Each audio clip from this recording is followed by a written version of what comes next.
The coffee cup shattered against the diner floor, but it wasn't the sound that made everyone freeze. It was the look in the old man's eyes when 3 leather-clad strangers walked through the door and smiled at him like wolves who'd finally cornered their prey. Jack Miller had survived 2 tours in Vietnam, a failing marriage, and 40 years of nightmares that still woke him at 3 a.m. But at 72, he thought the fighting was finally behind him.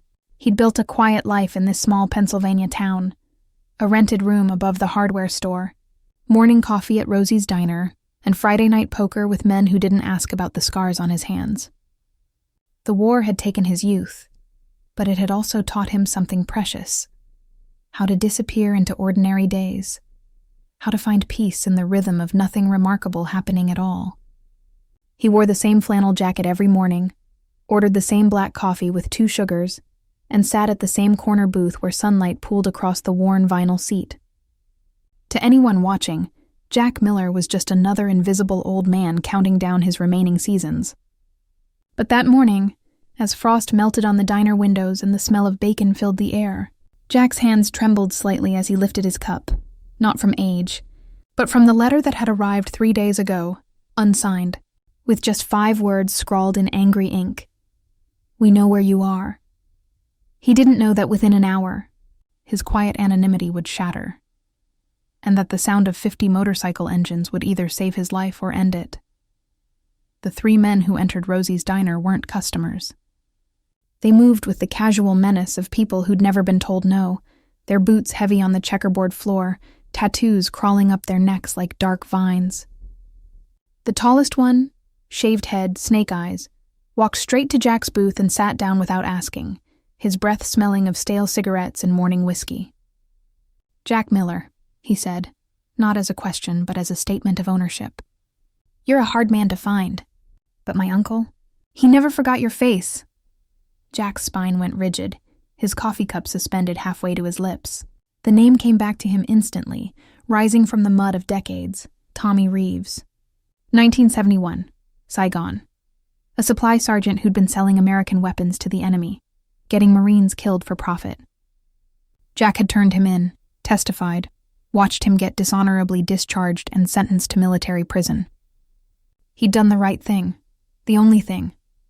But the right thing had made dangerous enemies. The man leaned closer, his voice dropping to a whisper that somehow felt louder than a shout. "My uncle died in that prison, old man. And before he went, he made me promise something." The diner had gone deathly quiet. Rosie stood frozen behind the counter, spatula in hand, her face pale. 2 regulars at the far booth stared into their eggs like they could disappear into the yolk. Everyone understood the mathematics of violence. 3 young men against 1 old veteran meant there was only one possible outcome, and no one wanted to be the person who got involved. Jack's mind raced through options like he was back in the jungle.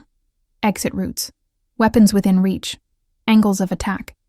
The salt shaker could go for the eyes. The butter knife wasn't much, but throats were soft.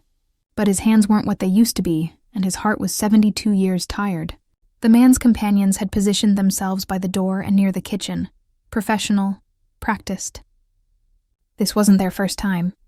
"You took 40 years from him," the man continued, pulling something from his jacket pocket. Not a gun, worse, a photograph. It showed a much younger Jack in uniform, standing with his unit, smiling like he still believed the world made sense. "Took me 3 years to track this picture down, another 2 to find you. But I'm patient, like my uncle taught me." Jack looked at his own young face in that photograph and felt time collapse. The boy he'd been, the man he'd become, and the choice that connected them across decades like a bridge he'd have to cross one final time. Outside, a sound began to build. Low at first, like distant thunder, then growing into something that made the diner windows rattle in their frames. 50 Harley-Davidsons rolled into the parking lot in perfect formation, their chrome catching the morning sun like a river of light and steel. The bikers wore leather vests covered in patches. Vietnam Veterans Motorcycle Club, Pennsylvania chapter. Never forgotten. Never alone. The leader who walked through the diner door was a mountain of a man named Curtis Bear Washington, 70 years old, with a gray beard down to his chest and eyes that had seen the same hell as Jack's. He looked at the three gangsters, then at Jack, and his weathered face broke into something that wasn't quite a smile, more like the expression a wolf makes when it remembers it's not the only predator in the forest. "Jack," Bear said quietly, ignoring the three men entirely, "you didn't show up for last Friday's poker game." Brothers were worried. The truth was simple, profound, and had been building for months. Jack hadn't just been living alone in this town. 6 months ago, at the VA hospital during a routine checkup, he'd met Bear in the waiting room. They'd started talking, the way veterans do, in shorthand and understanding silences. Bear had invited him to a poker game, then another. Slowly, without Jack quite realizing it was happening, he'd been adopted into a brotherhood he thought he'd lost 50 years ago. The three gangsters were beginning to understand what Jack hadn't quite grasped himself. He hadn't been alone for months. He'd just forgotten what having a family looked like. Bear pulled up a chair, and suddenly the diner was filling with veterans, men in their 60s and 70s, some walking with canes, some with prosthetic limbs, all with eyes that had seen young men die and somehow found reasons to keep living anyway. They didn't surround the gangsters with threats or aggression. They simply filled the space with their presence, ordering coffee, talking about the weather, acting like nothing unusual was happening, while making it absolutely clear that nothing would be allowed to happen to their brother. The lead gangster's confidence began to crack. His companions shifted nervously. The mathematics had changed. 3 against 1 had become 3 against 50, and some equations don't need violence to be solved. Bear finally looked directly at the young man and spoke with the weary authority of someone who'd buried too many friends. "Son, I don't know what you think you're settling here, but that man saved American lives by doing what was right when it was hard. If your uncle chose wrong and paid for it, that's not Jack's debt to carry. It's your family's burden to let go." The gangster's hand trembled slightly on the photograph. For just a moment, beneath the tattoos and the swagger, he looked young, maybe 25, maybe younger, and Jack saw what he'd been too frightened to notice before. This wasn't a hardened criminal, just a kid trying to honor a promise to someone who'd filled his head with poison. Jack stood slowly, his voice quiet but steady. "Your uncle made his choices, and I made mine. We both lived with them, but you still have time to make different ones." The three men left without another word, their motorcycles sounding small and uncertain as they drove away.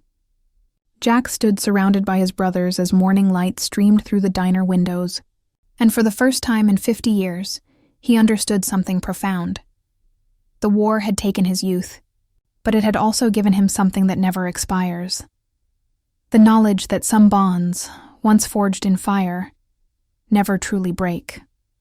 They just wait, patient as sleeping seeds, for the right moment to remind you that you were never as alone as you believed.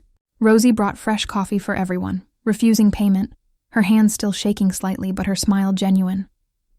The poker game resumed that Friday, and every Friday after, and Jack Miller, who'd spent 40 years learning how to disappear, finally learned something harder. How to be seen, to be known, to let people care whether you showed up or stayed home.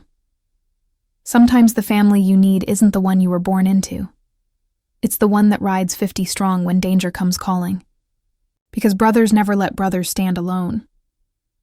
Have you ever been saved by someone you didn't know was watching over you? Do you believe that the bonds we form in our darkest moments can reach across decades to save us when we need them most?